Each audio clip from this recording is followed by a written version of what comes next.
everyone. Hope you're doing well. Ira, you're looking mighty mysterious. Hello. I know, and I'm not even trying this time. It's just welcome back. There's a kind of edge of a hurricane happening here. So if the winds rattle a bit, that's because Hurricane Ismail, I don't know how to pronounce it. Isaias. Okay, great. Thank you. Is still playing the tunes up there. I couldn't be happier to have Ira visit us. Ira hasn't been on a Tuesday before, and Friday people say, well, they get all the best guests. The Tuesday people don't get any guests at all. So we've got our first guest from the show, from this social club, coming back to us, and it's one of my favorite people, Ira Stephen Behr. Ira, say hello. Hello to all. So I'm going to set the bar. If I'm number one, so I will set the bar. So people who come after me will either be better or won't live up to the bar that I have established, man. That's huge. It's huge. Awesome. I hope my A game.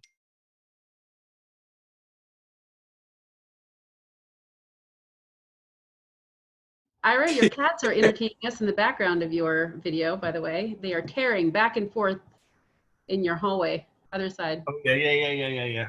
That's Nog and Lucky. Nog and Lucky? Yeah, Nog and Lucky. We got Nog just after Aaron passed, like that week. And wow. So we named him Nog. Perfect. So sweet. And Lucky. So yeah, they're good buddies. Hey, Emma. Hi, how are you? Very good indeed, thank you. Where are you? You are in such an anonymous room. I'm at my childhood bedroom, actually, because I came to visit my parents and I got stranded here, so yeah. Oh. Well, it's kind of nice, you know, I wanted to take care of them, so yeah. Are you in the States? Did you come to America to visit your parents? No, I actually live in Bolivia. In Bolivia, okay. Oh yeah, that's great. That's great. How is Bolivia coping with all this? Because we hear some horror stories about Central America and the South America. Well, actually, right now things are going crazy because a huge part of the population is asking for general elections. So as you can imagine, it's going bad. Yeah. Oh. We haven't reached the peak of the pandemic yet, so it isn't great. Yeah. No. And how are you with your parents? I mean, what are your plans? How do you fix it? Do you do all the shopping? Because obviously you're being as strict as you possibly can be. We are. You know, both of my parents are retired, so they are legally they can't go out, so they needed someone to take care of them. Yeah. And that's why I'm here. So thank God you're there. I had to. And I'm really grateful for that. Is it interesting moving back with your parents probably the first time since you were, a young person? It's been the first time in a decade that I have been here more than a month. So yeah. What do you do when you're not locked in your house? Well, I'm an archaeologist actually, but as you can imagine, I haven't been working for the last month. So yeah. No, me neither. Well, actually, I have. I've been doing. It's not work. I've been doing our little plays here, so that's been something. Did you say cello teacher? Archaeologist. Archaeologist. Perfect. No way. Sorry for the accent. That's a wonderful thing to be doing. Yeah, I love it. Yeah. And where do you do archaeology most of the time? Do you do it in Bolivia? Yes. I have a specialty in Andean archaeology. Yeah. That's fantastic. That's wonderful. And do you like, because I love that art. I love the art of the ancient indigenous people of pretty much all of America, but especially south of California. It's because I love the geometry of it. I love the simplicity, and it's all very triangular and lots of geometry. And there's a Mexican artist called Rufino Tamayo, Yes. who is my favorite artist. Really? And he uses that geometry. He uses that art to make his pieces, and I'm a big fan. So and that's been since actually when I first started Star Trek. My mom gave me a piece of art by Tamayo, and it really moved me. I have it downstairs. So I've tried to. I can't afford his stuff now, but it's so amazing. And anyone who doesn't know Rufino Tamayo, go look him up. He's just wonderful. Are you influenced by any modern stuff in how you deal with the archaeology? I mean, are there anything about today that you think I'm going to apply this to my craft? Well, I don't know. I mean, for example, I have some expertise in chemistry, and I use it to analyze things. But studying societies always shows you kind of a cyclic. And a cycle actually, you know. Yeah. For example, I particularly like this society that became an empire. So it became huge, and after a couple of years it dissolved because of climate change, and it's something we are on the verge of doing again. So yes. Yeah. And that, do you think that was the only reason they because of the climate change, because they got rid of the forests around them? They collapsed because there was a drought. So there weren't crops enough to feed all the population, and they had become so big in territory that many of the local sites started to rebel, and it ended up in a collapse. That was around 1,100 years ago. So, yeah. Wow. Yeah. And maybe you can tell me the answer to this. I'm really curious. What happened in Egypt for 2,000 years? These last 2,000 years? Well, no, but there was at least from the, I'm going to get the names of the periods wrong, but it's obviously ancient Egypt. It's from 4,000 to 2,000 BC, from 3,000 to 1,000. I'm not sure of the times, but nothing evolved in art in Egypt. I look at the paintings, and the paintings for 2,000 years stayed almost the same. Do you know what I mean? They had the same look. There was really no way anything, nothing changed. Whereas the other people were doing quite different sort of work. And the Egyptians, was there some code to the way the Egyptians painted that they had to stay that way? Otherwise, people wouldn't understand what they were saying. Is it some code that no one understands? I think there is some of that to it. You know, for example, ancient Egypt is the longest civilization ever to endure. So most of its art had a strong basis, and it developed probably in very subtle ways that we who study these kind of things actually get to understand them. Yeah. But there are some differences. For example, before the Greeks conquering Egypt, you have different in pottery quality, for example. Right. Reading notes differ from time to time, and you can see that. Or the work in gold is, or the gemstones used come from other places. So there is a variety, but not so remarkable as in other places, maybe. I don't know if that makes sense. I mean, I understand that. I mean, in any other period of 2,000 years of a civilized, there'd be a lot of change, and it struck me. How did you get involved with Sid City Social Club? How did you get? Are you a Star Trek fan? Well, I am a Trekkie, of course I am. But to be honest with you, I became a fan of yours because of Hannibal. Okay, yeah. That was more historically accurate. Yes, it was. I actually did a lot than the tut that I did, yeah. And Star Trek, of course, Deep Space Nine doesn't have to worry about being historically accurate. They have to worry about being accurate, as Ira would tell you. Yeah. it was, as I tell you, I really loved it, and that's when I actually discovered the site. So it was almost 8 years ago, I think. Yeah, this site's been going for 25 years. Is that right, Mel? It's amazing. And Mel, thank you and congratulations for it. Your job is amazing. But yeah. Through thick and thin. Through thick and thin. My pleasure, yes. And much like the Egyptians, we haven't evolved. Except when this happened, because I was the laziest person that, Mel would ask me, maybe you could write a letter to us or something, or say hi. And I'd be like, yeah, maybe. So once a year, I'd write a letter and tell everybody what I'd been up to. Or not even that for a long time. Until just this year when this happened, and Mel was like, let's do something. And she had a great idea. Hi, Mel. Hi. Is that a Turkish name? Almost. It's a Persian name. It's a Persian name. Persian name. Oh, fantastic. Hi, pleased to make your acquaintance. Nice to meet you too. Where are you? Where are you coming? Where are you talking to us from? I'm from Germany, in southern part, Munich. Oh, where yeah. every year usually is the Great October Beer Fest. Yeah, that's not going to happen, right? No, not this year. It's a wise thing to do. So absolutely. But at least Germany's doing quite well.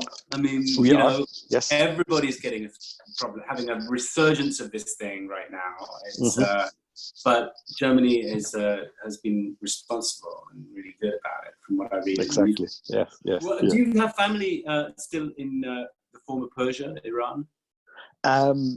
Yes, many uncles and aunts and cousins, which I hundreds, a lot of whom you don't know yet. Probably, I think. Because I have hundreds of cousins and aunts and uncles in Sudan. It's like, I'm your auntie. What do you? Hi, nice to meet you. Here, talk to your uncle. And I'm like on the phone for 45 minutes talking to 300 people, none of whom I remember. They're all my family. Same here. My mom always said, your cousin so-and-so Kurosh has got now a second daughter. And he's like, which cousin? Which Kurosh? There are like 1,000 Kuroshes. Okay. So, and they show pictures and this is the one. And that one sadly died. I said, yeah, sadly. Who? Are you a fan of of Deep Space Nine? Is that how you came into this world? No, not at all. So you're puzzled by all these people? No, I'm just lying. No, oh my God!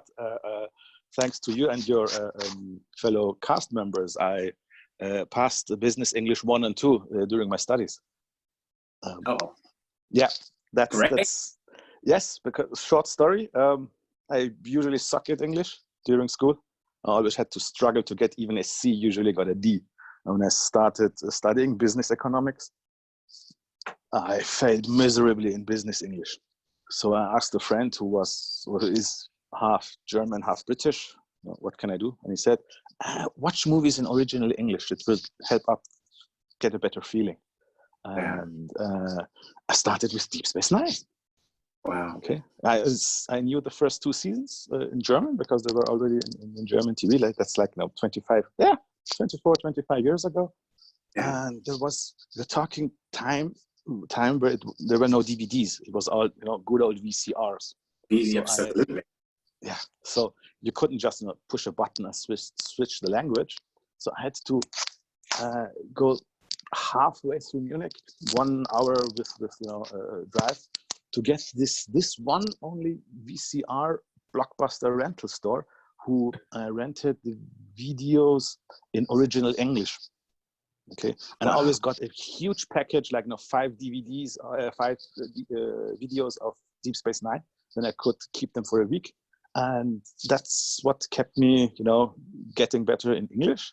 And it was so I rewrote the test and I got a B+.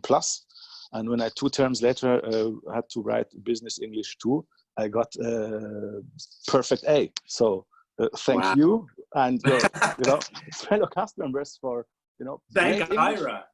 He wrote every word you heard. Yes, thank you, Ira, especially. It's good that he's here. So that was, and it was not only that it helped me to get a better grasp on the English language. It was, and that thank definitely goes A to Ira and B to you and your fellow cast members, because the way you put your, you know, energy, the life, you know, into that English, it becomes so, you know, tense for me. And it started for me, you know, that English language become not only I had to learn it, but, you know, really fascinating. Okay. I think that that English is actually, Deep Space Nine was actually a pretty good show to listen to if you wanted to learn English. I don't know if Ira will agree with me, but it was more formal than a lot of the colloquial English being spoken on television at that time, and certainly more formal than well, it was more like a British TV show in its formality. Is that crazy, Ira?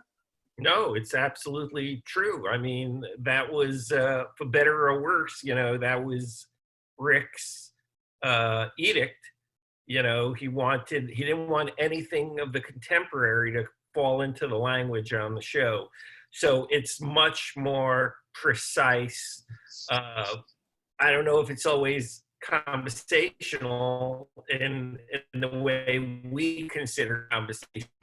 It's a little more formal, like you said. But yeah, I would absolutely think that if you want to learn the language and you want to learn it watching a TV show, you could not do better than Deep Space Nine. It's true. Absolutely. And Do you live with your family? No, I have a flatmate because Munich is like New York, very expensive. Yeah. But it's like half an hour to my parents, so I visit them every, like, now and then, but with the pandemic, more often whenever they need any like assistance. A good boy. So yeah. Absolutely. Your parents come first. They come first. Yeah. And what do you do to amuse yourself? What do you computer game? I mean, I know you're a psychologist, but you can't be reading psychology books all the time or carrying on that with learning your craft. But do you have an Xbox? Do you read books, novels? Do you watch TV? What do you do to when you want to be happy? Good question. I really like playing board games with friends, and I mean, like, you know, German style board games, which are quite complicated. So everything which and then card games, not poker. I mean, like, you know, trading card games. Oh yeah, which ones do you like? Do you like Magic? I've been playing Magic since the 90s. You're kidding me? You play Magic? Yeah. Oh my God!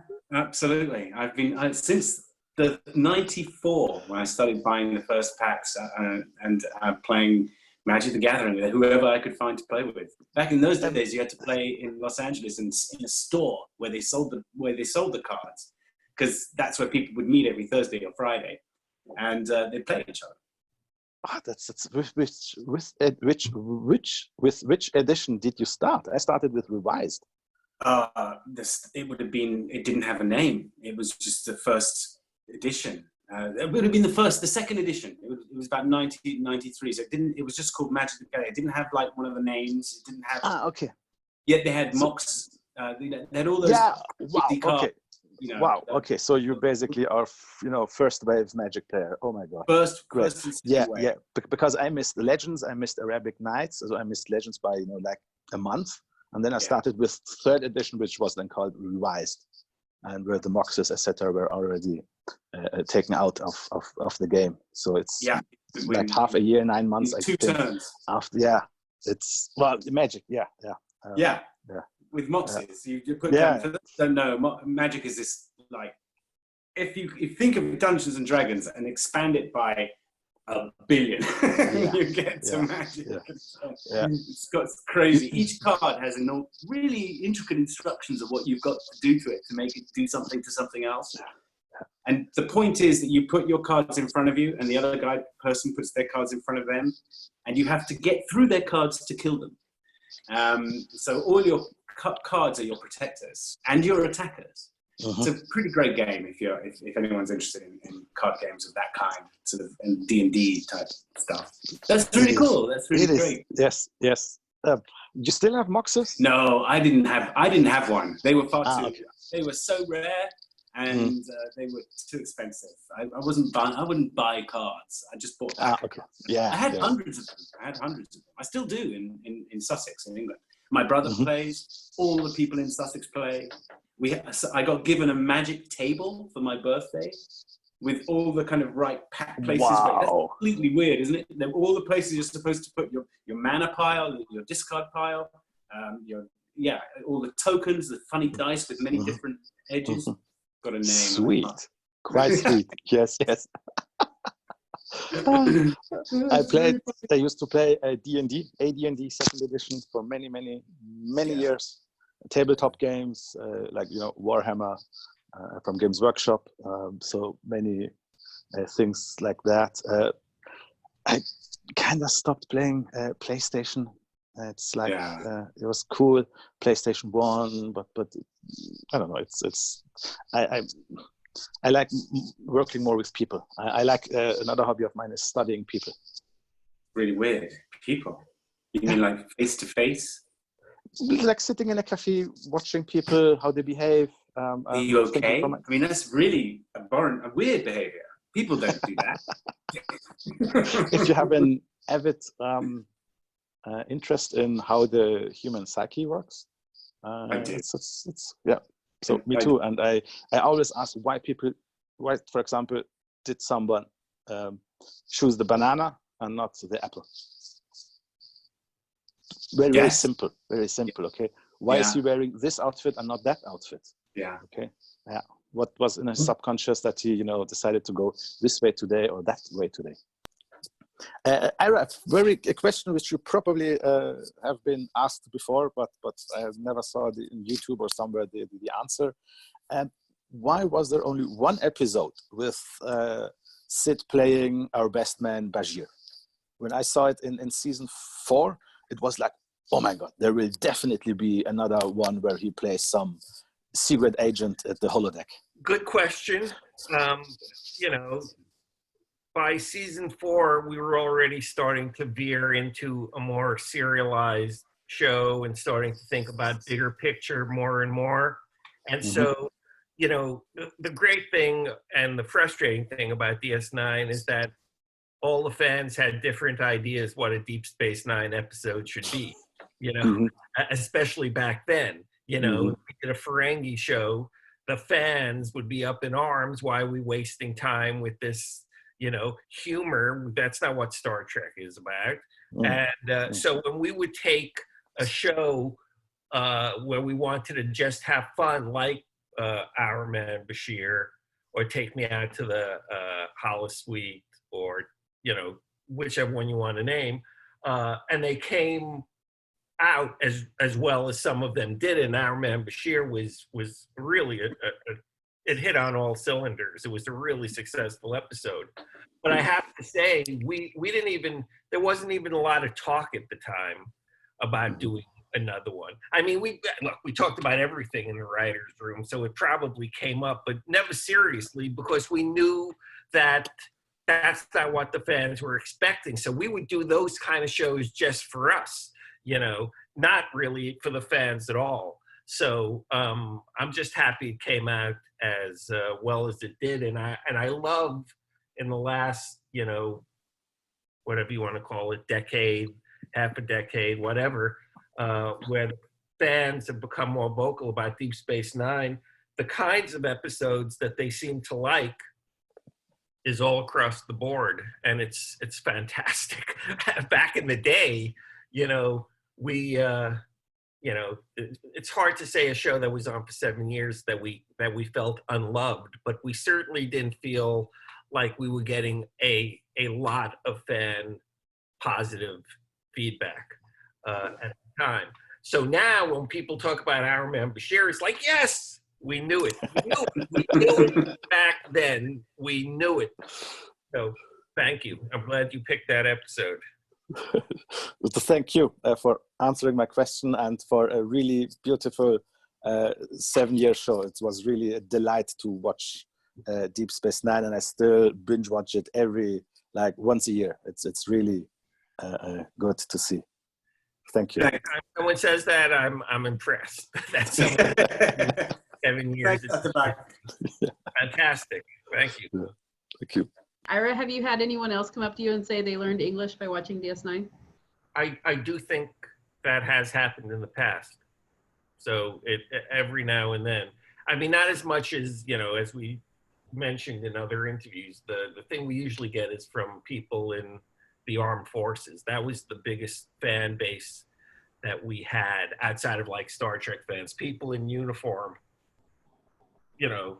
even in the days when no one seemed to like, Sisko as a captain or had problems, the military people loved him in a way that surprised the hell out of us. Even back in the day, they just thought he was the best commander or captain, that's the guy they wanted. And they would say things about other captains, other popular captains, and say, we love him, we love him, we love him, but that's not a real military leader. Sisko is the only real military leader.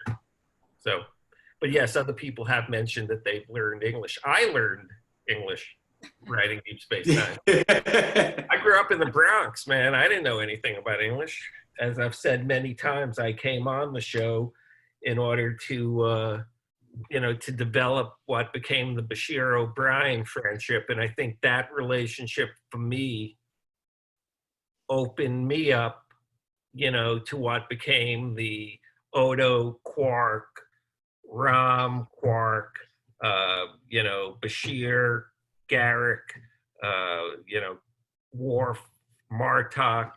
All those things all stem from, this idea that we could do, friendships on a Star Trek series. I was so dissatisfied with that aspect of the show on TNG the time I was there that I just thought we could do better and have a more realistic interaction between the people. So that mattered a lot to me. And that's how we got Cassidy and Sisko and Jake and Ram and Nog and Jake. I mean, there was just so many of them, but it all started with Bashir and O'Brien. You know what I really like, Ira, about, and I like this contemporaneously. I talked to people at the time. One of the things I loved about Deep Space Nine, and that was in the mechanics of it, the idea of it, is that there was a real politic to the way you dealt with the Federation. And at the time, it was the Clinton years, it was the Blair years, and the United Nations were dealing with terrorism around the world in a way that we'd really never encountered it before. And obviously, there were mirrors of that, whether intentionally or not, with the Bajoran situation, and the Irish troubles in Great Britain were just beginning to come to a head, and that required enormous cattle, whatever it's called, exchanging. When they were dealing with how to bring that to a halt. And I thought that the Deep Space Nine really dealt with the Federation in a way that no one else ever did. And that was, because I watched the Next Generation, and the Feds were super squeaky clean. They were untouchable. They were utopian. It was a utopian vision of the future. But the Federation, by the time Deep Space Nine came along, began to show cracks, had problems, were beginning to contradict themselves. They came up with Section 31. Section 31 existed, which is like, that's the dark side of squeaky clean, isn't it? That was to me, that was my favorite element of the show, the reality. I'm going to tell you something that I said I have never, ever mentioned in an interview, never talked about, but this is the truth. If it wasn't for Voyager, we were told, we couldn't touch the Maquis, right? We did the 2-part episode, and then that became Voyager. We helped set it up in that 2-part episode. That's the reason they let us use it. But if it wasn't for that organization would have become such an important part of Deep Space Nine, and we would have gotten into the politics of the Federation if they would have. It would have gotten ugly, some of the arguments we would have had. But to me, that would have been a fascinating way to go. Section 31, I love it. It came late in the game, way late in the game. You know, we didn't really have the time to explore it. But it was almost, you know, to me, Section 31, because of the, you know, the CIA and all, you know, the KGB, it's a pretty easy thing to deal with, you know, and the bad guys, unless you're able to show the audience and you have the time to make the audience think, well, maybe like Ducat, good and bad, it's kind of difficult. But the other thing, the Maquis would have been really interesting because that's the everyday people. Those are the Federation citizens who are saying, no, there's something wrong here. We don't like this, you know. And it could have taken us into some really fascinating places. And we never I would have loved to have seen it. I mean, but I did notice it as a person who didn't watch the show, but read the show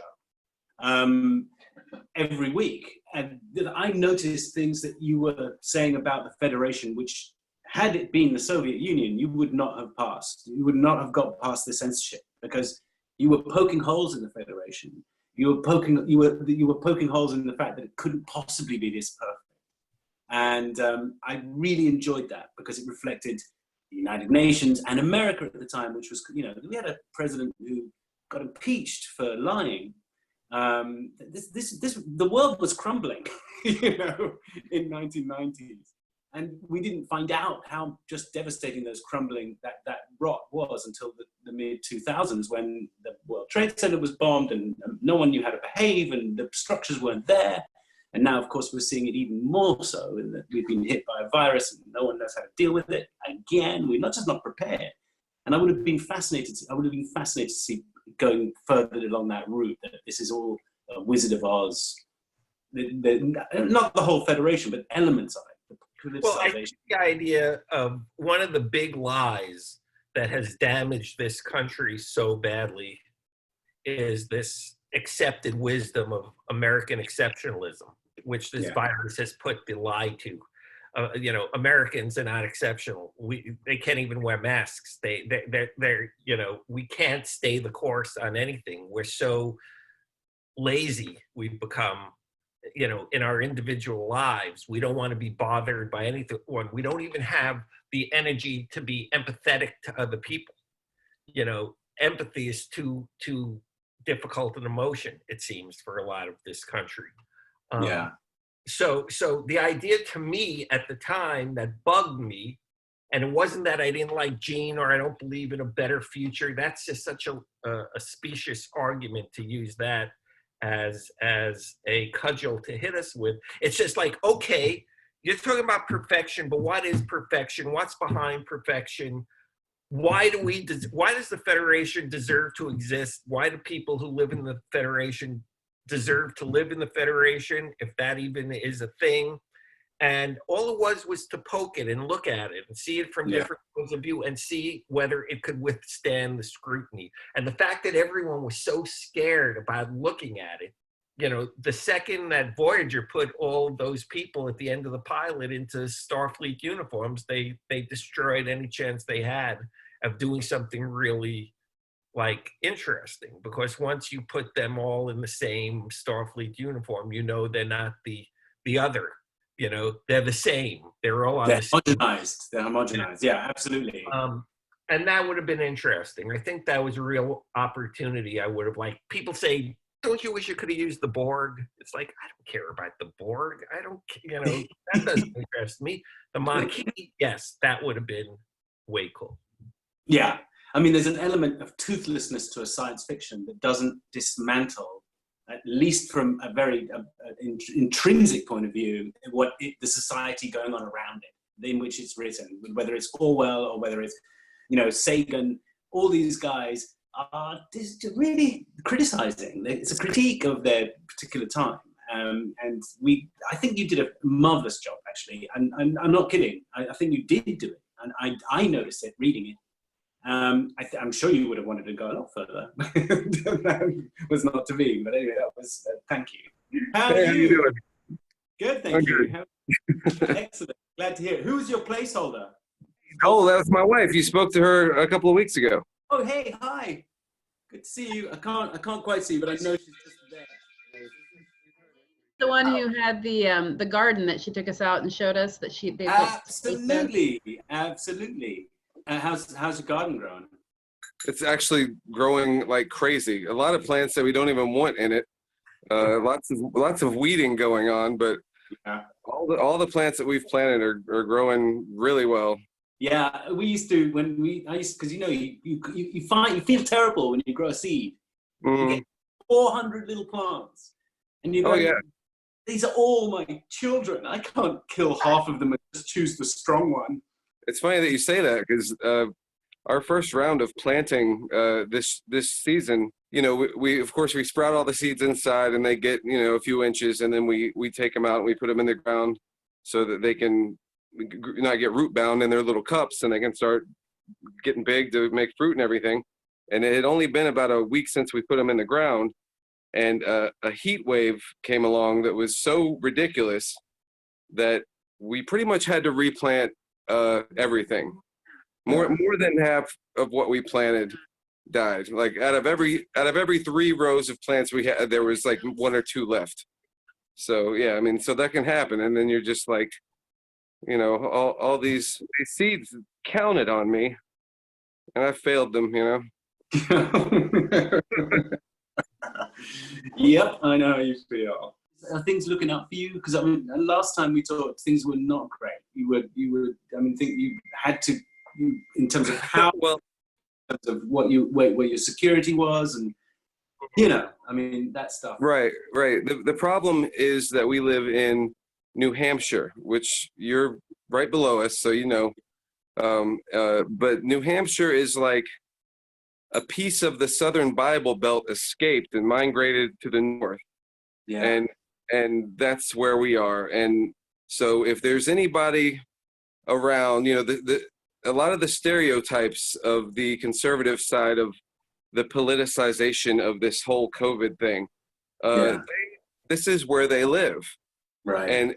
And so it's scary, honestly. I mean, it would be scary for me if I was just a single guy like I was 4 years ago, but now with a 4-year-old child that doesn't know how to not want to get sick, and a wife and a family, like it's pretty intense to know that I'm in a state and surrounded, literally surrounded. I can't leave the house or go anywhere without pulling into a parking lot, say I have to get gas or I have to, go shopping. And there's nowhere I can really go where I don't step out and see people behaving as if there's nothing going on. And and when people act that way under circumstances like this, then it's hard to be optimistic about it. It's a geographical thing. So I understand that there are parts of the world, certain entire nations that have completely conquered this thing, but unfortunately, we're not in one of them. We're not in one of them. And I have occasionally slipped into politics from time to time, but I kind of avoid it because it's, right. Unity is so much more important. But then what politics now is not politics. It's just a reason to not like someone. Right. But I have to say that what you just described is I completely agree with. I think the way that a group of people who will not wear masks for political reasons, whatever reason they convince themselves, the reason is definitely political, because there is no common sense to not trying to protect your fellow Americans. That would be to me a patriotic duty if I was American. Because obviously that's what your soldiers are trying to do, and that's what your president is supposed to do. So it is just simply protecting other kids and other people, and that is being failed by everyone who will not wear a mask. So I'm really, I buy what you're saying. I hope you. It's really a siege. It's post-apocalyptic, is what you're talking about. This is like a zombie apocalypse. You've got your garden. You've got to put thorns around your property. Oh God, it's just like all the dominoes are in place, and now we're all just sitting around hoping that the person who can knock them down just decides to take down the whole string instead. Yeah, vote. Right, exactly. That's the ultimate thing. Vote. Yeah. Yes. Can't give up. Gotta do what we can do.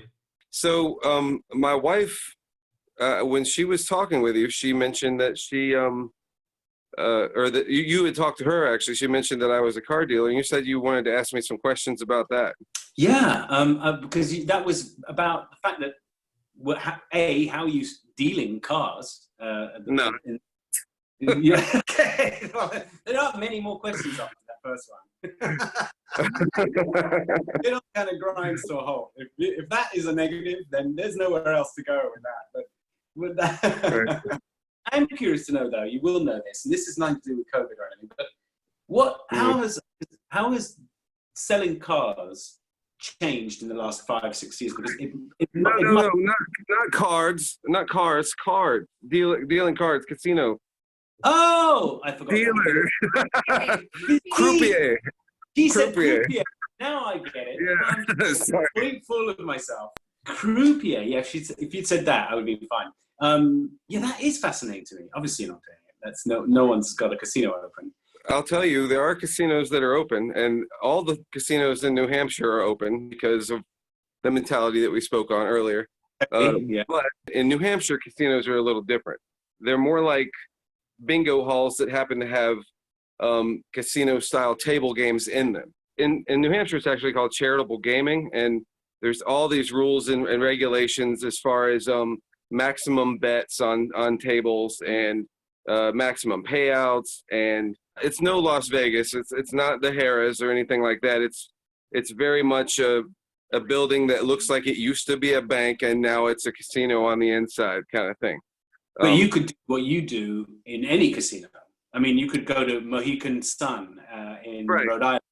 Well, another big difference in New Hampshire as opposed to the other places is a lot of the policies and behavioral procedure that goes into working there. Whereas like if I were working in Vegas or the Horseshoe or whatever like that, something bigger, then there would be a lot of requirements of me as far as perfectly pressed uniform and always stand with my hands behind my back, or never ever gamble, especially in your own casino, is probably a very common rule.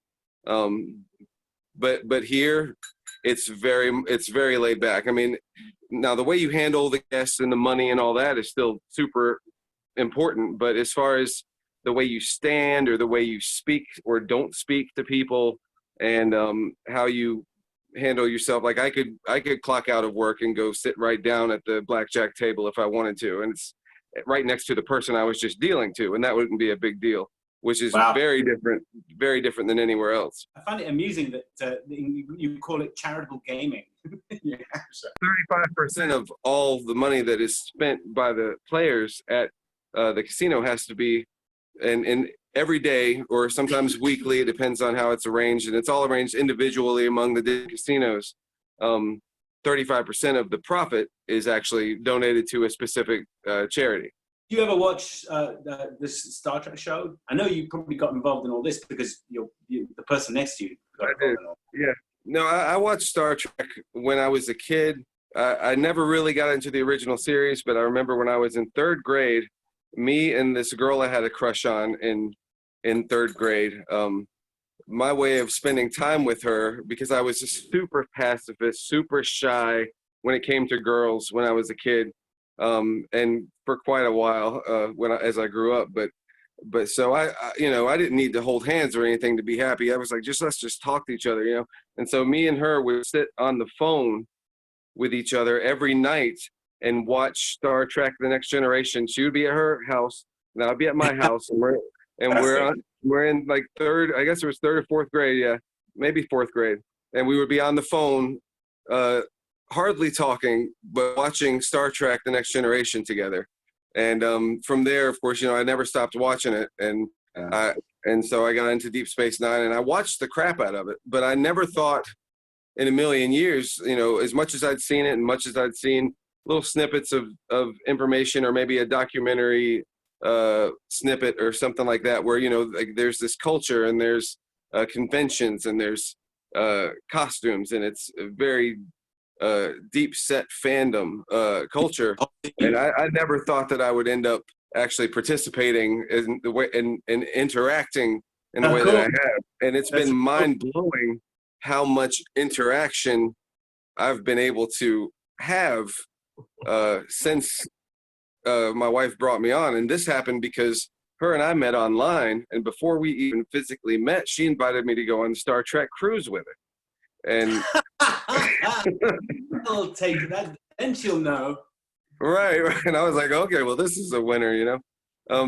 But the sad part of that was when we were on the cruise, and I think she mentioned this to you, she was seasick most of the time, and I would leave the room to just get ice or go find out where the store was so we could get a bottle of alcohol or something. And I actually had to turn around from halfway there and come back to the room multiple times to show her my phone. I was like, look, John Delancey, I met him in the elevator. but back then I didn't even know his name. I was like, I met Q. And then I would walk somewhere else, and I would come back with a picture of like, look, I met what was the doctor's name on Voyager? And she was like, his name was Dr. Robert Picardo. And she was laying on the bed sick with seasickness, and I'm just happening to run to, literally, I met Armin Shimmerman and Kitty Swank on the deck taking a walk. I asked Nana which way to the store on the boat. You know what you did? You brought the convention to her, even though she was right. It was just the time, just what she needed. Yeah, but no, it was outstanding. And since then, you know, we did that. Oh, Max Grod'nchik, this is funny. And both of you and Ira can probably understand where I'm coming from. I was on the ship, and it was late, and I was walking through like the cafeteria where people who don't buy the passes to the nice restaurants all go eat on the boat. And I was walking through there looking for food, and they had already closed it down. And I was headed toward the elevator, and the elevator opened, and this short man in a little orange vest came out walking like he was very busy and very in a hurry, and like he was going to fix something, or like he was a mechanic or something like that. And I said, hey, how you doing? And and I didn't recognize this person. I said, hey, how you doing? And he said, hey. And he kept walking. And then I saw him again, walking pretty much the same way, like he was in a bit of a hurry and looked very focused on where he was headed. And my wife was with me this time, and I waved at him, and I was like, that's the guy I saw. And she was like, Aaron, that's Max Grod'nchik.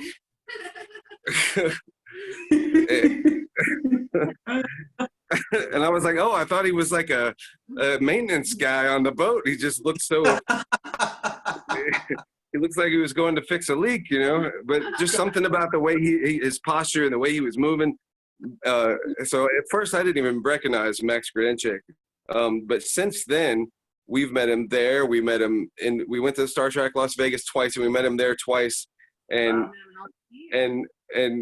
of all the people I've had the chance to meet, I've had the most interaction with him, and I'm the most amazed at, because, you know, I want to meet Data. I want to meet, you know, Captain Picard and all that. I want to meet all the ones that are thrust in front of me on all the marketing, you know. Yeah. But once I met Max, like, I was like, here's a guy that played second fiddle to a secondary character, which, I mean, that's not the right way to put it, but in stereotypical terms, like you have the hierarchy of I command. expect Max to put it that way. So yeah, right. But it turns out that he is one of the kindest, most generous and modest people I've ever met. People in general, but not to mention that he's played one of my favorite characters, and he's so talented with all the music and everything. Like, and so it's been amazing to have met him and known him just as a fan. On the second time we were in Vegas, he actually stopped me and my wife in the hallway after recognizing that we had spoken to him before. He was like, come over here, I want to show you something. And so he pulled us over to the alleyway of a closed restaurant in the Rio and sang us a song that nobody had heard yet, that was going to be performed at the Star Trek Rat Pack show that night by Jeffrey Combs. And he sang it to just us, and it was just such a unexpected treat. and that's just an example of how shockingly cool it's been. You know, talking to you right now is another example. It's a great honor to talk to you, by the way. Thank you so much. But just to have this kind of interaction and to be this close to not just, you know, the people who are in the show that I love to watch my whole life, but to see the real people side of them that many fans of many other things probably never get the chance to see, you know. Matt and Craig have just written a 4-part. Well, Matt really primarily, but Craig has helped an awful lot. And it was really lovely. It was a really lovely mini-series. You know, we've been doing it for about 6 weeks. And Aaron, Andy, and Armin, and Sirach, and Nana, they all came in and did a whirl. And everybody was, I think, quite entertained. But please, have a few minutes with Ira. Not just that, I want to say that it uploaded yesterday, and I made a bet with Matt that we'd be at 2,000 views in 24 hours. We're at 4,000 views in 24 hours, so he owes me a beer. But I'll say this too. What was so fantastic about this, and what I don't think people really appreciate, is that Sid and Andy did the whole 32 minutes of episode 1 in 2 takes. We 2 takes Franks this the whole time. And all the players involved have had the 2-take Franks director. So it's incredible what you guys did. Like, we did our best effort and you guys nailed it. So thank you so much. Very welcome. Because it only makes me look better, and that's all I care about. Very narcissistic. Very welcome. Very welcome. I'm curious, Ira, who decided to do the mirror universe in DS9? That was Mike Pillar, and to Pete to do the initial episode. And how did you decide which aspects of the characters to really flip on their ears? I mean, we brought back Intendant Kira, who is an absolutely delicious character. Mm-hmm. But choosing, you know, how to make Worf more extreme or make Garrick an even darker character, how did you pick out those personality traits to really enhance? I mean, that, you know, looking back, that all was easy. I mean, we were all having a good time with that. From the get-go. I mean, it got to the point, you know, that was one of the shows, one of the types of shows we did 1 a year, you know. Whether we should have done 1 a year or not remains to be seen, but it became well, let's just see, because we knew it gave the actors a chance to do something else, you know, so to the point where we even, you know, threw in Vic Fontaine for a second in one of the episodes, which makes no sense because he's, you know, it's not he's like a human. He would have, a hologram would have, you know, a different human being on the other side. But hey, if Zimmerman can show up, anyone can show up. So there you go. So I just thought it was really interesting because they weren't necessarily different people so much as there were 1 or 2 particular traits that were more extreme. We saw a more brazen Bashir. Garrick, as dark as he was, in the mirror universe, he seemed to be absolutely obsessed with just making someone else suffer. Whereas it seemed in the Prime universe, he had a means to an end. And I find it interesting which aspects of those you guys decided to play up. Well, Andy hated. I hope I'm not giving anything away that but Andy doesn't give a damn about any of this. So he's like, Andy hated. He's pretty frank. Andy hated the mirror universe. He used to say all the time. He thought those episodes were a total waste. You know, especially for his character, he didn't like that at all. He just felt it was beside the point, and I'm not sure he's wrong. But like I said, we were just having, you know, we were just having fun with the possibilities of what those. Obviously, with Nana, with Kira, we nailed that. So, you know, that to the wall, yeah. I think we and like honestly, You know, we chased that, which was tough because not everyone had that kind of you know, other side of the coin as clearly as she did. But if it wasn't for Kira, I don't know if we would have kept doing those episodes, to be honest. Not everyone had the same talent as Nana. I mean, she could play such wildly different versions of herself. That's what made that exciting. She just took up the challenge. She really relished that opportunity to play those roles. So that was incredibly good fun for her. But Sid, if I put you in that costume, you could have done it too. Trust me. The leather. Ira, you just contributed to so much fan fiction. Matt and I both apologize to both Mr. Robinson and Siddig because you're going to get a lot of lunch fan fiction after the series. Yeah, the lunch that takes place. I actually think of Dramatis Personae from season 1. There was just a great trifecta of that, Duet, and In the Hands of the Prophets to end your first season, because that was all of the characters playing slightly different, and it was almost like a Mirror Universe episode as a test project, because all the characters had to sort of be established and then adjusted in that episode. And that's why I think the Mirror Universe was so great for DS9, because the actors are so fantastic, but the characters were so great at being just slightly off from what you expect, so you'd notice the differences. I just really enjoyed the Mirror Universes, and also a lot of it was just how fantastic Kira being the intendant was. I don't know whose idea that was, but the scene where I don't think people appreciate how early this was, and like this was 2 decades before Orphan Black.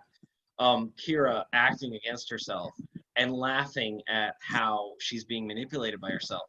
That's just technically a very hard scene to film, and it holds up fantastically. You watch it today, and it could air at Thursday night at 10 p.m. Sorry, I'm a huge TV dork. I love TV. That's what you get to do. You get to do that, Craig. Everybody gets to go on a huge something. That's the whole point. Yeah, no. I'm pretty safe hands. You know, it's fascinating always to listen to people and what they're doing and how they're coping and what they're thinking. And I just love you as a master of ceremonies. I get a big kick out of watching you interact with all these people. Being a fly on the wall is kind of fun just to watch.